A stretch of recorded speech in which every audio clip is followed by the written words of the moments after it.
Tere, ma panen praegu siit vaate ette, et ma teen siis ka väikese lühikese tutvustuse, et osad nimed ma siin näen, on tuttavad ja enamasti on need kas praegused või endised tudengid ja see on ka peamine põhjus, miks Kairet täna siin minu kõrval ei ole. Et tudengid on meie jaoks püha ja lähenemas on püha aeg ehk magistritööde esitamine ja see on meie võimsust natukene koolitajatena vähendanud ja juhendaja rolli suurendanud. Et see on ka peamine põhjus, et Kaire jõuaks ja saaks siis praegu magistritöödega rohkem tegeleda.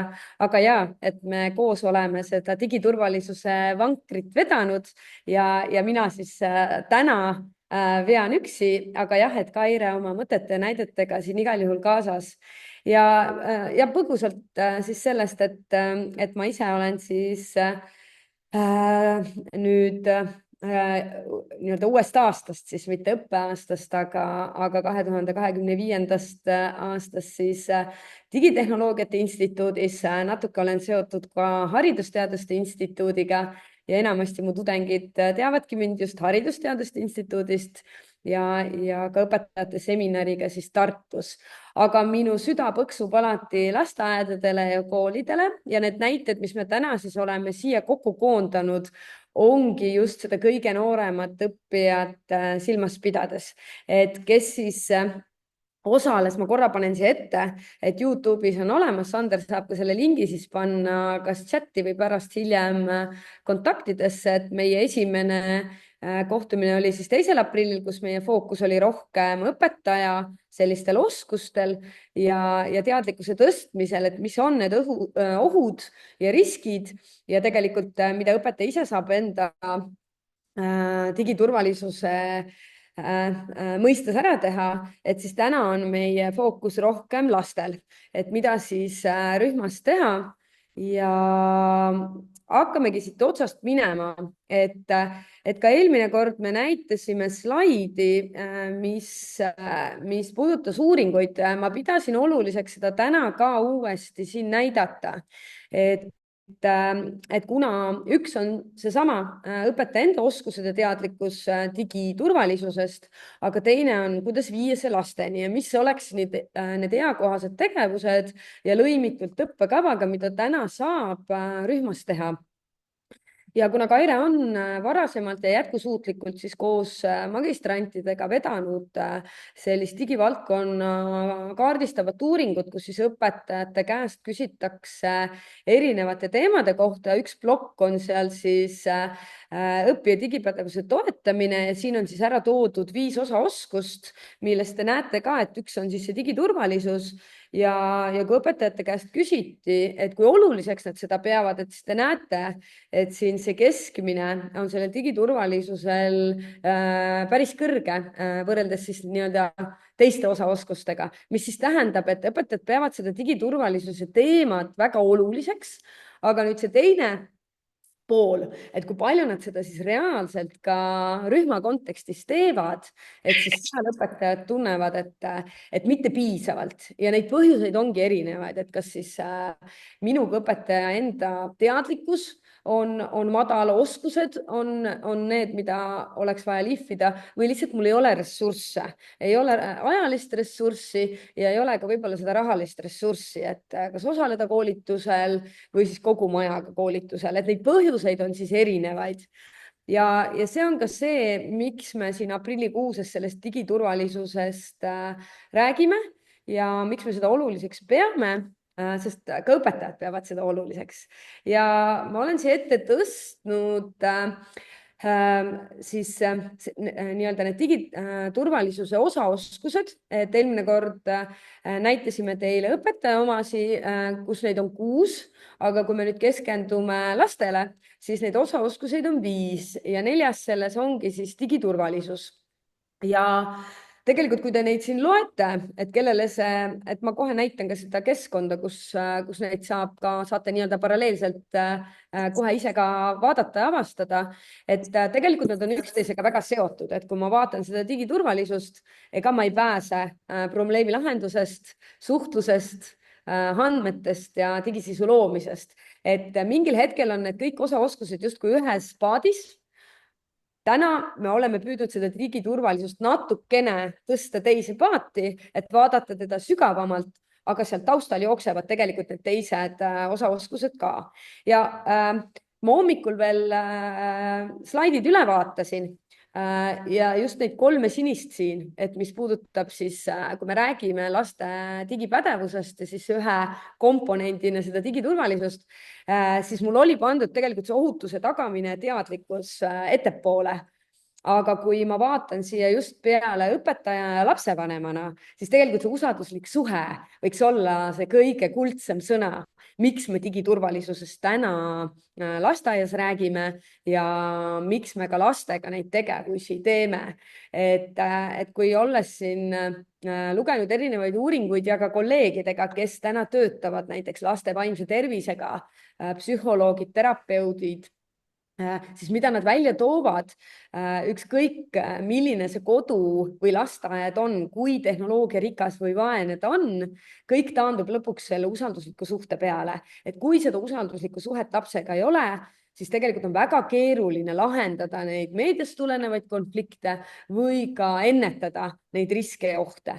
Et siis võib-olla see on ka see märksõna, et kui me rühmas erinevaid digiturvalisuse teemasid lastega käsitleme ja kui vanematel tekivadki need küsimused, et miks või mis seal taga on, et siis need ongi need esimesed sammud ja ettevalmistavad tegevused, et luua lastega see usalduslik suhe ja mida vanemaks laps saab, seda olulisemaks läheb selle suhte hoidmine.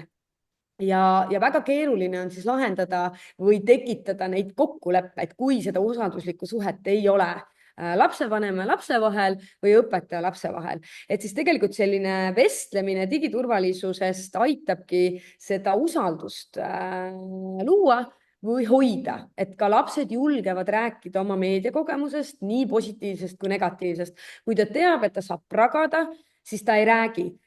Ja mis meie tudengid ka oma praktikatelt tagasi toovad, et kui nad teevad oma miniuuringuid, magistritöid just sellistel teemadel, kus lapsed jagavad oma meediakogemust, siis nad kipuvadki tudengitele ja õpetajatele rohkem rääkima, sest nad teavad, et kodus tähendaks see ühte, teist või kolmandat, aga et nad usaldavad õpetajaid, aga et ka see valmisolek mulle õpetajana seda vastu võtta, et kui nad jagavad midagi sellist, mis täpselt nad teavad ka ise, et nad kas oleks pidanud seda mängu mängima või seda filmi või videot vaatama. Noh, ja siis tulebki seesama ohutus, et kuhu me tahame, et meie lapsed täna jõuaks. Et see helesinine unistus, et nad ise on ühel hetkel kriitilised meediatarbijad ja probleemi lahendajad, siis neid ettevalmistavaid tegevusi saab ja tulekski hakata tegema juba lasteaias. Ja see teadlikkuse tõstmine ongi siis see, mis seal taustal jookseb, et see teadlik suunamine, et mina õpetajana ja tegelikult ka lapsevanemana, et lapsevanemale anda seda julgustust ja näpunäited, et kuidas siis last teadlikult juhendada ja mis võiksid olla need suunatud vestlused, kui me räägime digiturvalisusest.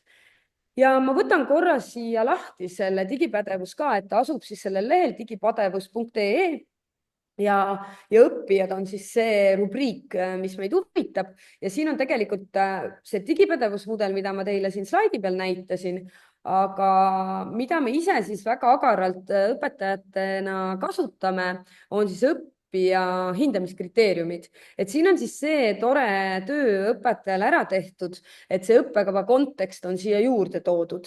Et kui ma vaatan nüüd seda digiturvalisust, mis ongi see number 4 plokk, et selle peal klikkides viskabki see keskkond mind juba sinna digiturvalisuse juurde ja ma tegelikult saan nii-öelda haridustaseme lõikes vaadata, et heakene küll, et olgu digiseadmete või digiturvalisus on meie lasteaias siis ka teema ja ma saan ennast siis nii-öelda kurssi viia, et mis oleks siis see nii-öelda see Harju keskmine, millest siis peaks rääkima või mis peaks siis olema see justkui eeldatav oskus, kuhu see laps peaks siis jõudma.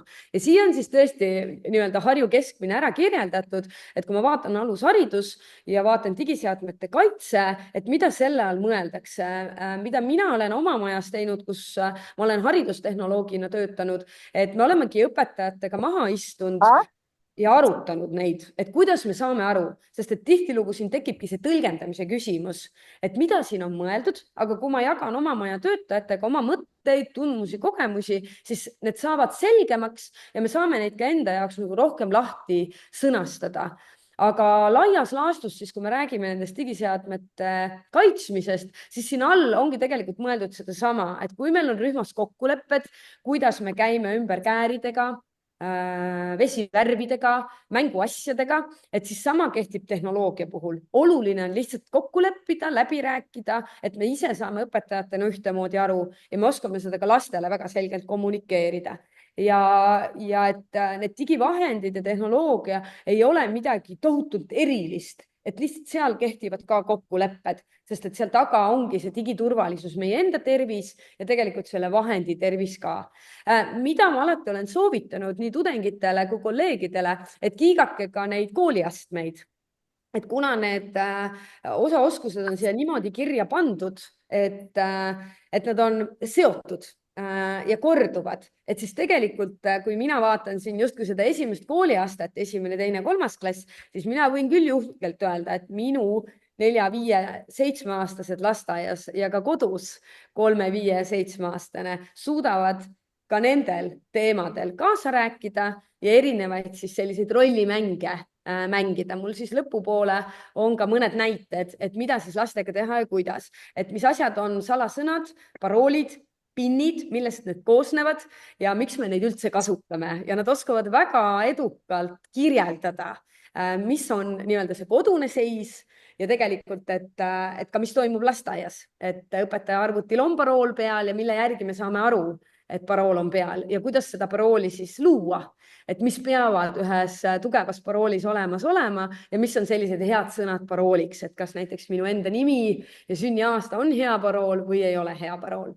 Et teinekord siin kooliastmes on asjad, mida täiesti ma õpetajana näen, et ma oma koolieelikutega juba teen või see on igal juhul teema. Et need on sellised asjad või sama, et loob, muudab ja kaitseb oma salasõna.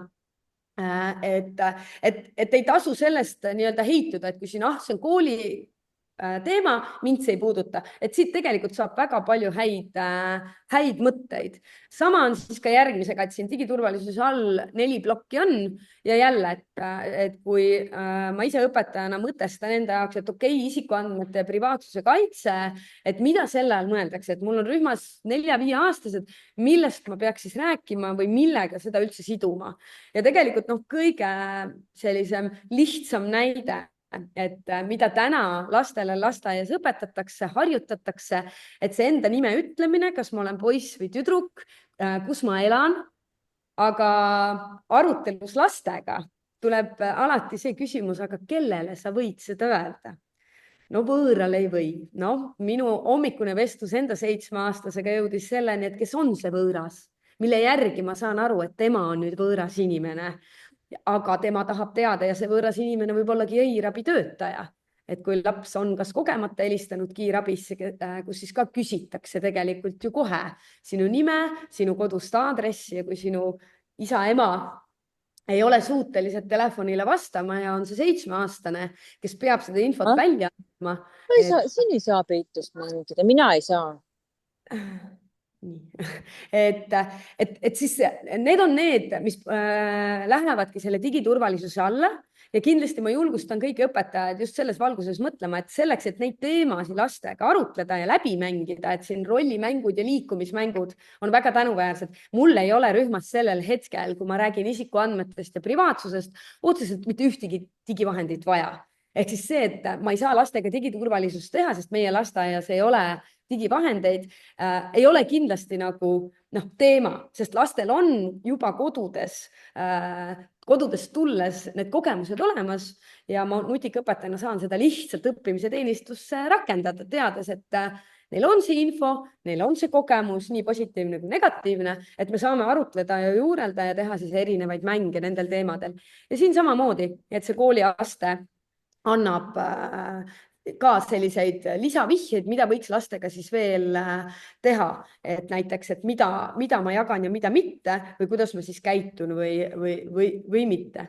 Ja tervise heaolu kaitse siis samamoodi, et suures või laias laastus see heaolu kaitse lähebki selle ekraani aja alla, et kui kaua ja mida see laps seal siis tarbib ja jälle, et kuhu me tahame, et need lapsed jõuaks, on ikkagi see, et nad on need kriitilised meediatarbijad ja nad märkaksid ise ka siis oma keha asendit. Ja noh, kui ma vaatangi näiteks, et nii alusharidust kui esimest kooliastet, et näiteks see 4-3-6, et seda suudavad minu 2-3-sed ka rühmas, et kui me mängime läbi, et neid kehaasendeid, et on selleks digivahendiks siis sellel hetkel mõni klots või mänguasi, aga mis asendis nad kasutavad, kus nad üldse kasutavad, et kas nad kasutavad põrandal, voodis, diivanil, autos, ja kuidas see kehaasend siis on ja et rühmaruumis ongi, et kas me toome peegli, et ta ise näeb või siis nad teevadki neid nii-öelda rollimänge, et milline või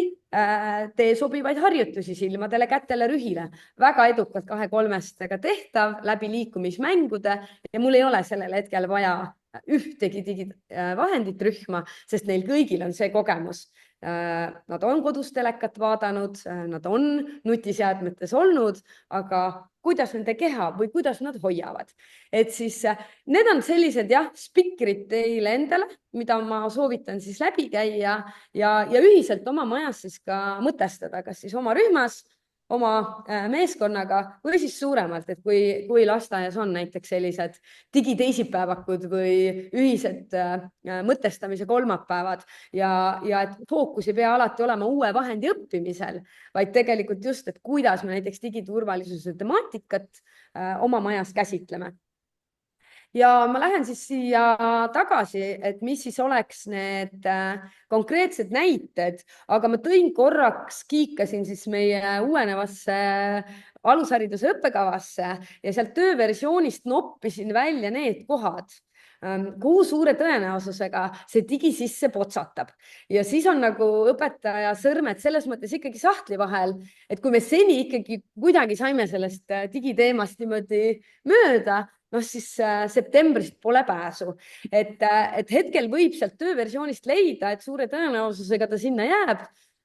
Et kui me lasteaias õppe-kasvatustegevusi läbi viime ja oleme kokku leppinud mingid põhimõtted, siis üle ega ümber sellest õppekavast ei saa, et digitehnoloogia võimalusi siis kasutatakse õppe-kasvatustegevuste rikastamiseks, mis tähendab, et kui ma seni õpetajana olen siis võib-olla digivahendeid kasutanud selleks, et ise oma õppetegevusi planeerida, kavandada, kolleegidega kokkuleppeid teha, koostööd teha, aga ma otseselt nagu rühmas lastega midagi teinud ei ole ja selle uue õppekava valguses, ma justkui ikkagi peaks. Ja tegelikult üks hea viis ongi võttagi see digiturvalisus teemaks. Ma ei pea jooksma sinna 2-3-stega kohe robootikat tegema, aga teades, et ka nendel 2-3-stel on see meediakogemus olemas ja võib-olla seal ongi suurem rõhk nende vanemate tugimisel, et mis siis on lapsele eakohane ja mis mitte.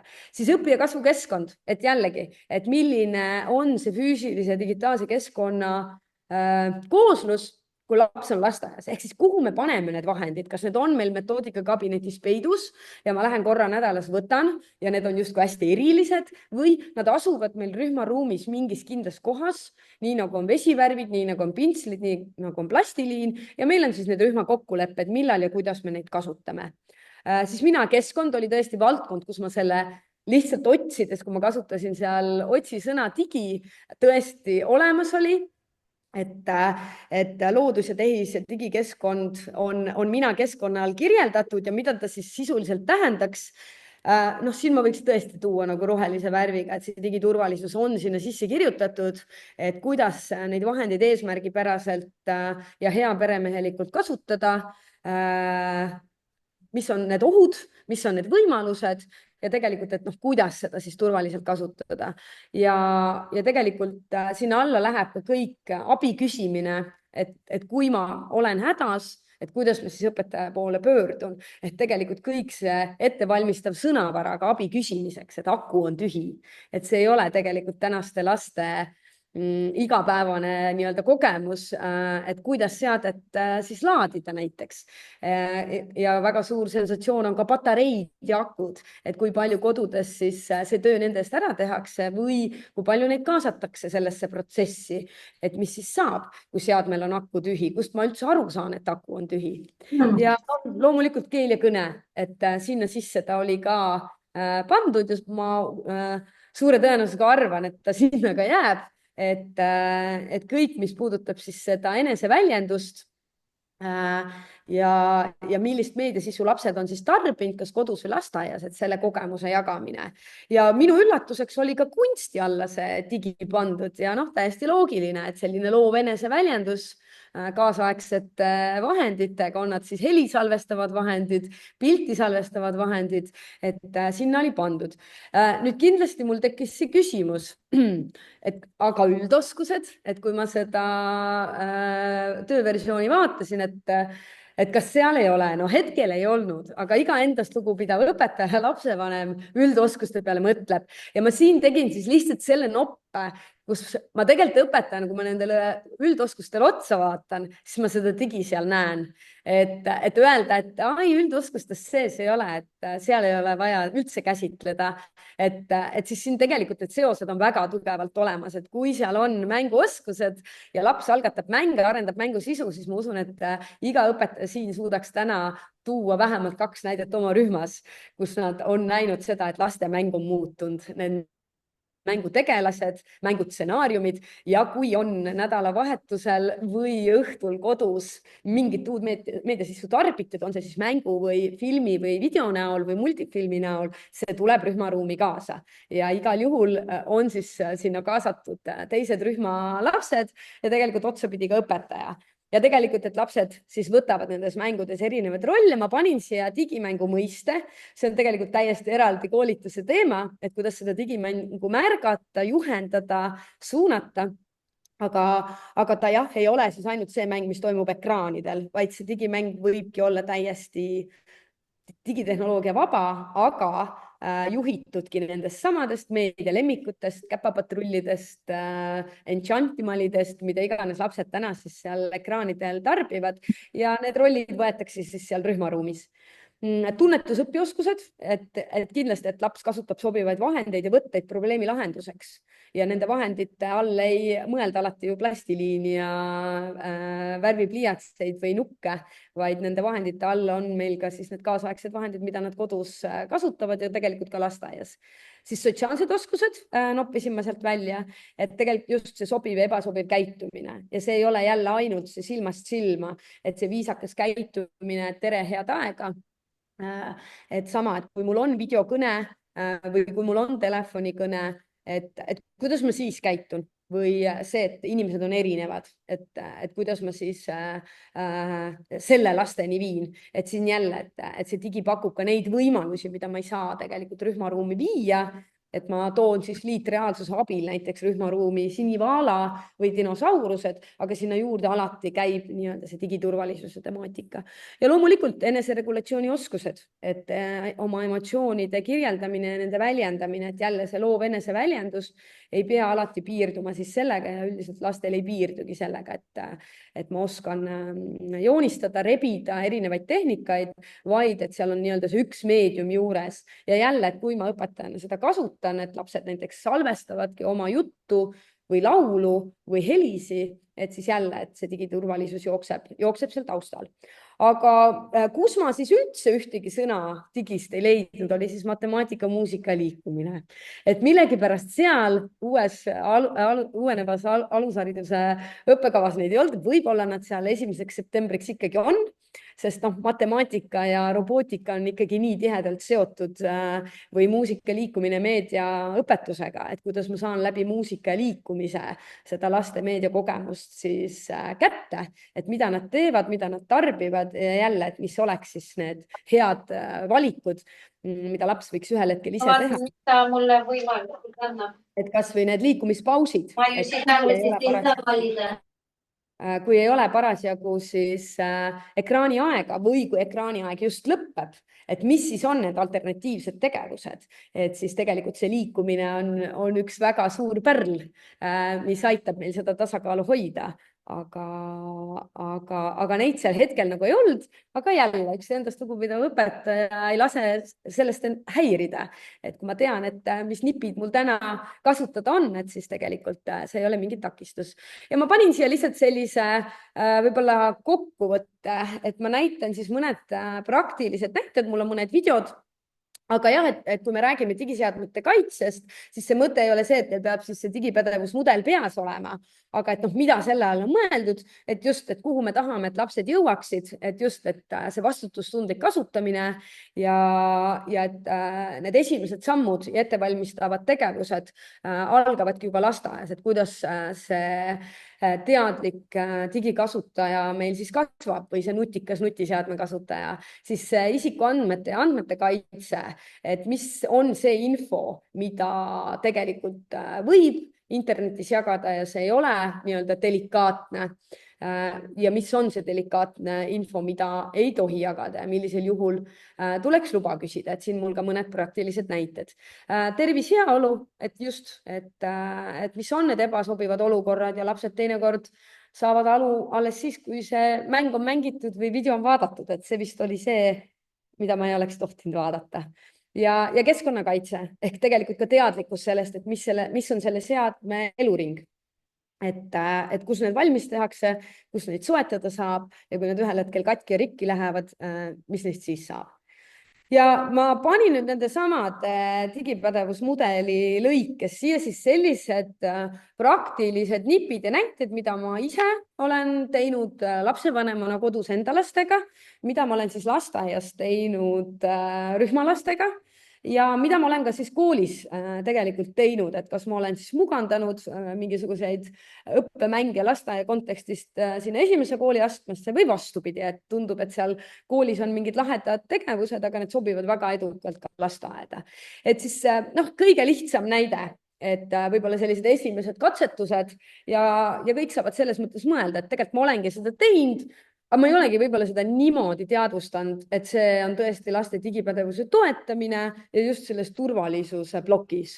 Et kui ma arutlengi lastega võib-olla nende päeva üle või nende nii-öelda puhkuse üle, et neil oli näiteks pikk nädalavahetus, pühad olid vahel, mis nad tegid, aga ma suunan ka nende sellist teadlikku mõtlemist sinna suunas, et kui sa näiteks vaatasidki seal perega koos, venna-õega koos, vanaisa, vanemaga koos mingisugust filmi, te mängisite midagi koos, et aga kuidas te hoiate neid näiteks, et kus need seadmed on, et noh, eriti huvitav küsimus alati laste käest on, kelle omad need on.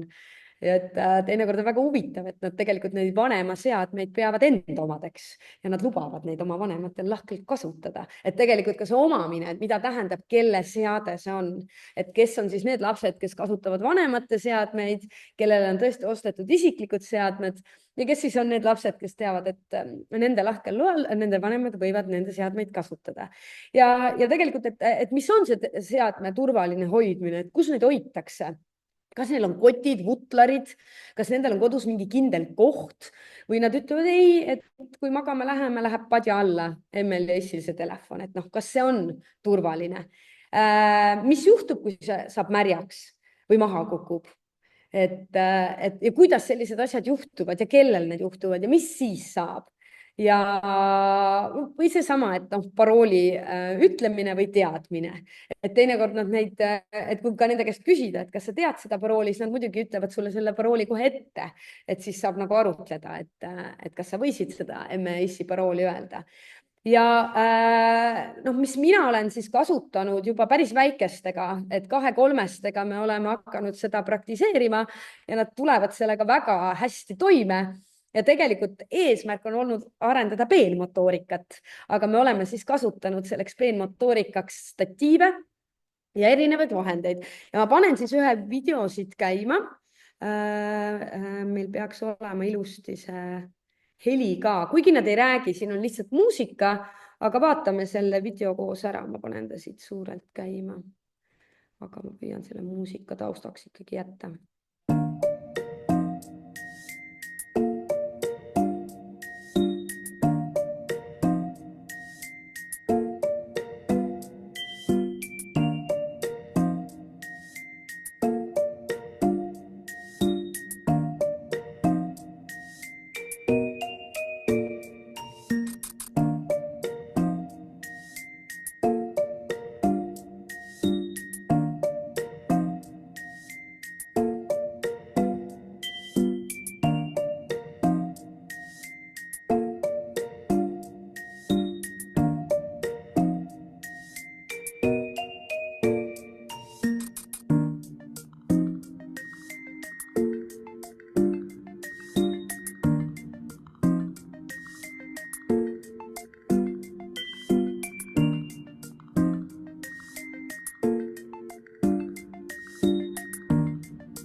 Sa, Sander, võid noogutada, kui heli olemas oli. Et kuna järgmises Oli olemas. Oli olemas, siis järgmises videos, kuna nad järgmises videos räägivad, et siis on heli äärmiselt oluline. Ehk siis see üks selline näide, et kuidas ma olen lasteaias seda korraldanud, et sõltub siis rühmaõpetajast. Et kui ma olen olnud haridustehnoloogina, et ma olen võtnud lapsi gruppide kaupa, nii nagu siis võtavad kas eripedagoogid, muusikaõpetajad, liikumisõpetajad. Et kas võtan kogu rühma või võtan neid sealt jupi kaupa vastavalt sellele, kuidas õpetaja ise rühmas näiteks tegutseb, et ta teab, et tal näiteks kui on lihtrühm, et ta tahab teha tegevust seal 5–7-aastastega, siis mina võtan need 2–3 tegevusse ja siis me näiteks vahetame või tuleb kogu rühm ja ma palun näiteks mõne assistendi appi, et selliseid tegevusi nagu kogu rühmaga hommikuringis ei ole nagu väga mõtet teha, sest nad ei jõua oodata nii kaua, kui üks seal seda USB auku otsib. Aga sellised gruppides, kus nad tulevad 3–4 ja neid vahendeid võib olla erinevad, need ei pea isegi mitte töötama. Nendel on väga põnev, üks kõige põnevamaid tegevusi ongi vanad lauaarvutid, et selliste digikoristuspäevadel me olemegi palunud vanematel tuua või siis teinud koostööd ühe omavalitsuse koolidega või lasteaedadega, et vanad lauaarvutid, mis enam ei tööta aga seal komplektis on siis hiir, klaviatuur, kuvar ja erinevad täpselt mälupulgad ja muud nii-öelda välisseadmed ja siis lapsed otsivad neid õigeid pesasi. Et tegelikult suhteliselt sarnane mäng sellele, mis on peaaegu igas rühmas, kus laps peab panema siis õige kujundi, on see 3-ring-ruut, et need geomeetrilised kujundid on tehnikamaailmas ka olemas, et ta peab ja kui seda video vaatasite, siis tegelikult see 5-aastane oli palju rohkem hädas selle õige otsa leidmisel, et sellel 3-sel tuli natukene nagu kiiremini, sest 3 oli natuke rohkem ka tegevusse süvenenud, et puhtalt see, et mul on vaja tegelikult harjutadagi lapsele hoopis seda, et ta keskenduks tegevusele vähemalt 5–10 minutit, et ta kuulaks seda korraldust, mida mina õpetajana talle ütlen. Ja need on minu nii-öelda õppekava eesmärgid, mida ma tahan lastele harjutada. Aga nüüd ma mitte ei kasuta seda tavalist tuntud mängurühmas, vaid kasutangi seda vana tehnoloogiat ja siis nad proovivadki otsida, kuhu see hiir läheb, kuhu see kuvar läheb. Ja tegelikult 6-7-stega on väga hea arutada, et kus see pilt nüüd tuleb, et mis asi on arvuti ja mis asi on kuvar. Ja juhtmega hiir on neile väga suur avastamine, sest enamik puutetundlikke lapsi, kes on kasvanud ekraanides 2010, et nende jaoks hiir ja klaviatuur on väga suured avastamise objektid. Ja kui on selline arvuti, mis päriselt nagu tööle ka läheb, et siis neil on põnev nagu vaadata, et nad saidki ta tööle ja tegelikult ka vooluvõrku ühendamine, et siin siis saab kasutada ka täiesti tavalisi pikendusjuhtmeid ja jälle, need ei pea olema sellel hetkel võrgus ühendatud vooluvõrku, vaid kuidas üldse seadmeid sinna pistikupessa panna ja neid ära võtta, kas ühe käega, kahe käega ja mida teha nende seadmetega, mis on jäänud niimoodi rippuma, mis on hästi tavaline, mida Päästeamet ka ütleb, et kust tuleb kõige suurem tulekahjude oht, need seinajäätud laadijad. Et sellised harjutused oleks väga lihtsad, ilma suurema ettevalmistuseta, aga et me usaldaksime lapsi neid tegema, lihtsalt metoodiliselt on vaja natukene läbi mõelda ja kokku leppida, et kuidas siis grupid liiguvad, et mida teevad nii kaua teised 15 last, kui ma 5-ga siis toimetan selles pesas, et selline pesade süsteem igal juhul selliste ülesannete puhul. Siis, mis on alati väga selline tänuväärne just selles osas, et kui laste kõne ei ole veel sealmaal, et me saaksime arutleda, et sellised küsimused on head alati 6-7-stega, aga 3-4-5-stega läheb keeruliseks vastavalt sellele, kus siis laps oma kõne arengus on. Siis alati sellised joonistamis- ja meisterdamisülesanded, et siin on siis ühele 5-aastasele tüdrukule antud ülesanne joonistada, kuidas on siis turvaline neid vahendeid hoida, et kui meil oligi juttu, et kuidas siis kodus vahendeid hoitakse, milline on üks seadme turvaline hoidmine, siis tema tõlgendus. Ma panen teile siia ette. Et kogenud õpetajad võib-olla loevad välja selle tõlgenduse, et kui kellelgi on võimalus mikrofon sisse lülitada või chatti kirjutada, et mida laps on siis kujutanud ja kuidas ta on aru saanud sellest turvalisuse temaatikast. Ma ei tea, kas meil on siin mõni julge. Ma chat-ala praegu kahjuks ei näe, et kas sinna midagi potsatab, aga väike selline võib-olla mõtlemisülesanne, mida laps on kujutanud. Et kui on mõni julge, nii, nüüd ma näen chat-ala ka.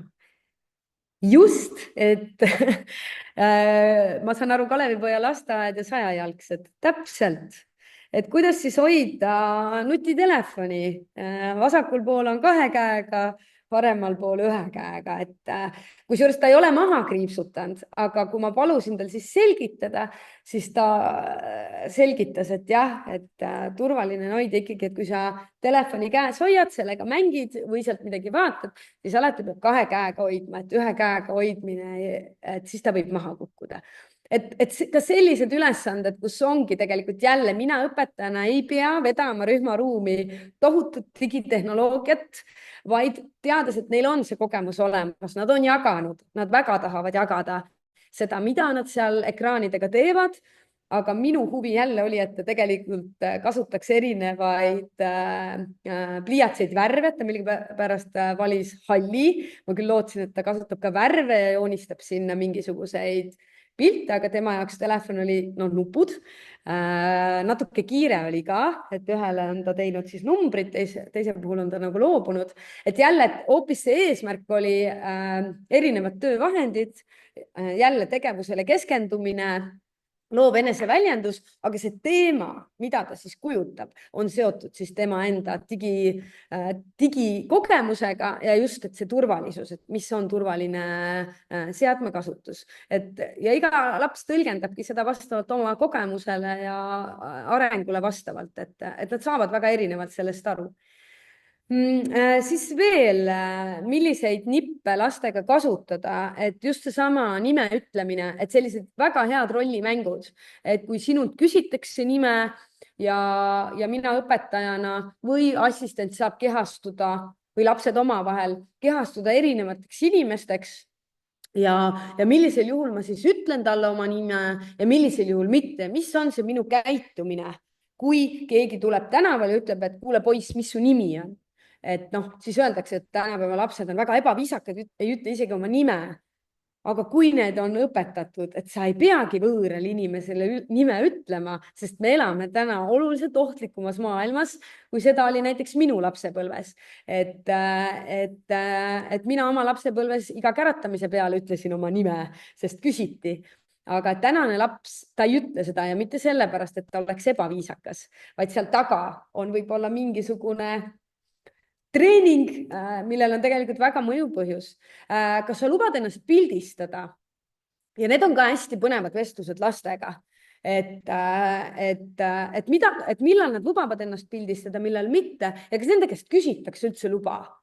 Ja need on väga sellised toredad vestlused, mis on laste ja lastevanematega, et teinekord vanemad ütlevad, et lihtsalt me ei tulnud selle pealegi, et tema käest ka luba küsida ja see tuleb hästi ilusti välja, näiteks seesama tore programm Eliis. Et kui laste käest näiteks küsida, et kas te teate, mis on Eliis, siis on lapsi, kes ütlevad, et meie rühmas niisugust tüdrukut ei käi. Ja on lapsi, kes ütlevad, et see on see koht, kus õpetaja paneb pildid ülesse, et ise me näeks, mis ma päeval tegin.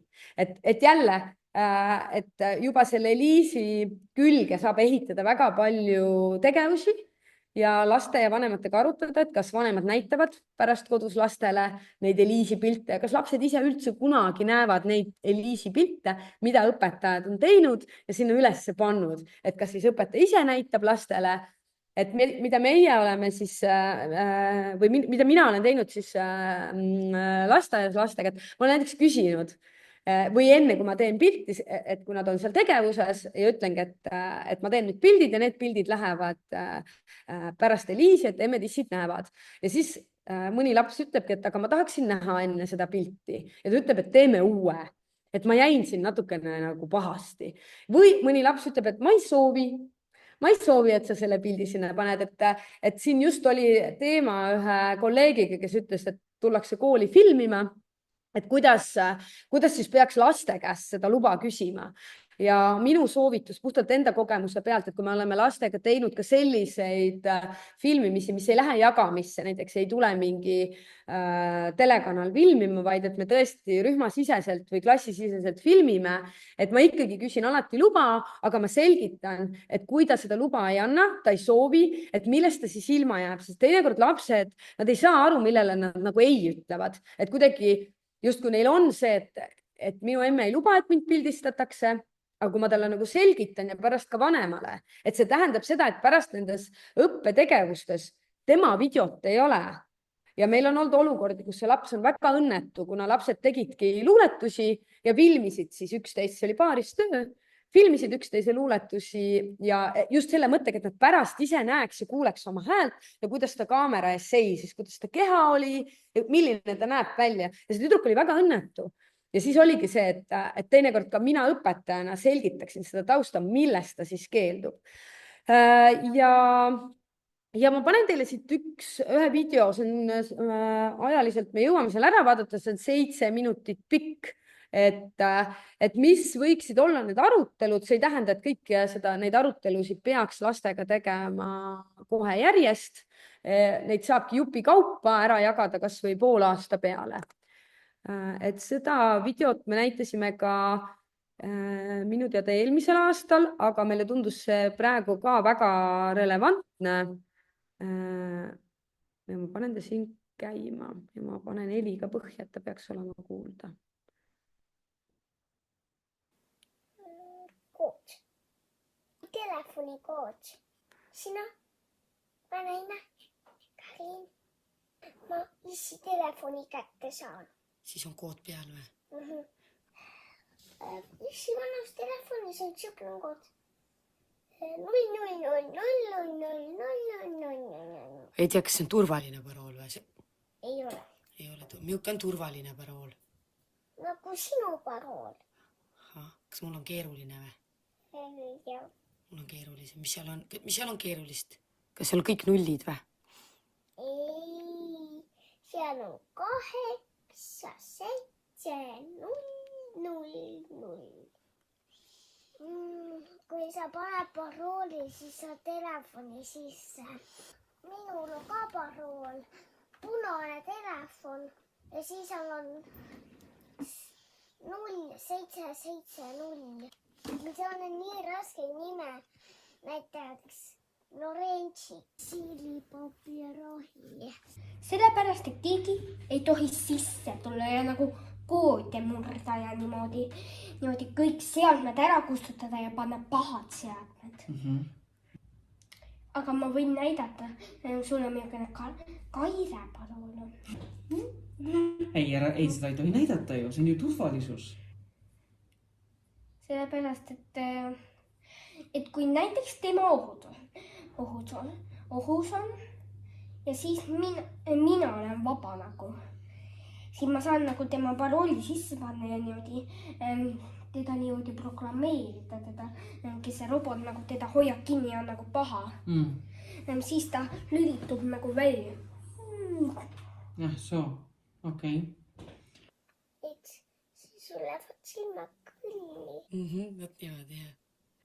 Nii läheb pihaseks. Silmad lähevad krulli ja siis oled loll ja siis ei oska ujuda. Ei viitsi midagi teha, kui ema sul palub ja ütleb, ma ei viitsi nagu selles haavikäsul on nagu see Emilia on loll, ei viitsi midagi teha ja siis istud voodis ja ütled iga kord, ma ei viitsi. Natukene. Mis on see sinu mõistes natukene? Sellepärast, et muidu silmad läheb punaseks ja siis sa pead niimoodi, siis ta minestab ja siis Kes minestab? selle kellel kes vaatab ja siis niimoodi viidakse ta salaja sinna prillitasu kanda ja siis ta silmad tehtakse, antakse ühe prillid, saab valida ja siis on nagu näha niimoodi. Niimoodi. Jah. Kailel juhtus sama väiksem. Vaatad liiga palju telekat ja siis läks hästi juurde. Kaks ratas ja üks pea. No sõber, kas sa teadsid seda, et vanaisa vanas telefonis on kahe rattaga, ühe peaga sinine mäng? Turvakaamerad vaatavad, laserid. Nagu robotitel on need silmad, et ühel on nagu selline turvakaamera ja ühel on tavaline. Mõtle, kui iPad oleks niimoodi, et ta ekraan oleks tegelikult nagu sellise nagu ühe nagu pesumasina küljes. Ja ta oleks nagu selline mutritest nagu selline metallist nagu prügist ehitatud selline kael. Ja tal oleks niisama väiksed rattad seal all. Siis sõidaks niimoodi ja käed ei ole. Ta küsin niisama niimoodi, et mis su nimi on? Laseb siis, kui see on turvamees või politsei, laseb sisse või keegi sealt töötajateks. Siis see robot niisama laseb neid sisse nagu. See on nagu turvarobot. Oota, las ma mõtlen. Aga kui ta näiteks kiivi võtab välja ja näiteks niimoodi teeb äkki, et ta paneb enda programmeeritud niimoodi hävitus sellise nagu kiibi sisse ja siis ta on hävitus, lasersilmad. Mõningatel robotitel on niimoodi, et neil ei panda kiibi sisse. Niisama käivitatakse niimoodi. Ja on nagu taga niisama nupp.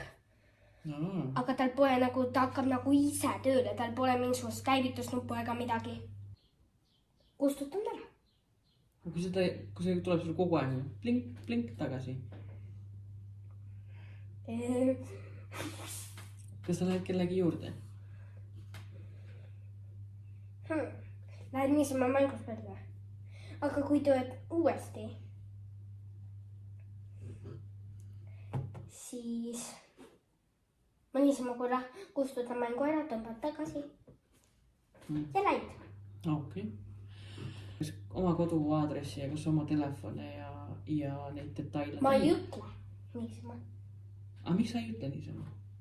Sellepärast, et muidu ta tungib äkki mul siia majasse sisse. Ta ütleb, ma annan sulle kommi, anna. Siis annad. Ei anna. Et ta ütleb, et sa tead mu emme telefoni parooli. Aga ma annan sulle 2 kommi. Ikka ei anna. Aga kui te olete emme ja issi telefoni vastu võt, kas te tunnete neid inimesi? Ei. Aga mis te siis teete, kui te telefoni olete vastu võt ja nad küsivad, et kas emme või issi on kodus? Vastame, et jaa. Ja alati peab vastama, et emme issi on kodus. Et ei ole kunagi üksi, isegi siis, kui emmet ei ole, siis ikka ütled, et jaa. Vanasti vanema juures ma helistasin isa vanas telefonis 112, ma ei tea, kas oli tuletõrju ja arst, politseinik või arst. Tükimälekin. Teda ei saa sinna viia, see on eetrolta. Viidakse niisama parandusse. Jah, mis on vanadel telefonitel, mis vanast ajast töötasid, aga siis, et mis oli ainult helistamiseks. Just.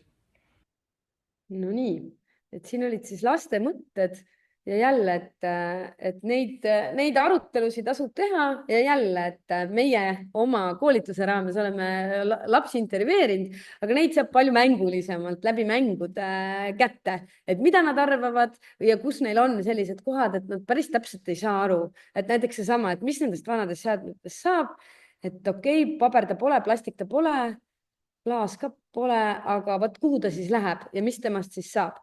Et mõned nipid veel, et mis puudutab siis tervise ja heaolu kaitset, et jälle, et siin nagu see liikumisõpetaja ja liikumistegevused ja õue, et see kõik on väga tänuväärne ja just sellised kombineeritud mängud, liikumismängud, rollimängud, fantaasiamängud, et mida siis teha, kui see ekraaniaeg on läbi ja see on ka see, mida vanemad on öelnud erinevates vestlustes, kui meil on vanematega olnud kas koolitused või arenguvestlused, et kuidas siis toetada seda last ja siis seal tulevadki nagu teemaks, et need asjad, mis on justkui rühmas hästi elementaarsed, et meil on plastiliin, meil on käärid, värvipaber, rasvakriidid, et see ei ole enesestmõistetav kodudes ja teinekord vanemad vajavadki hoopis seda laadi toetust, et mis on need alternatiivsed tegevused, kui ekraaniaeg on läbi, et kui see ekraaniaeg on olnud 10 minutit,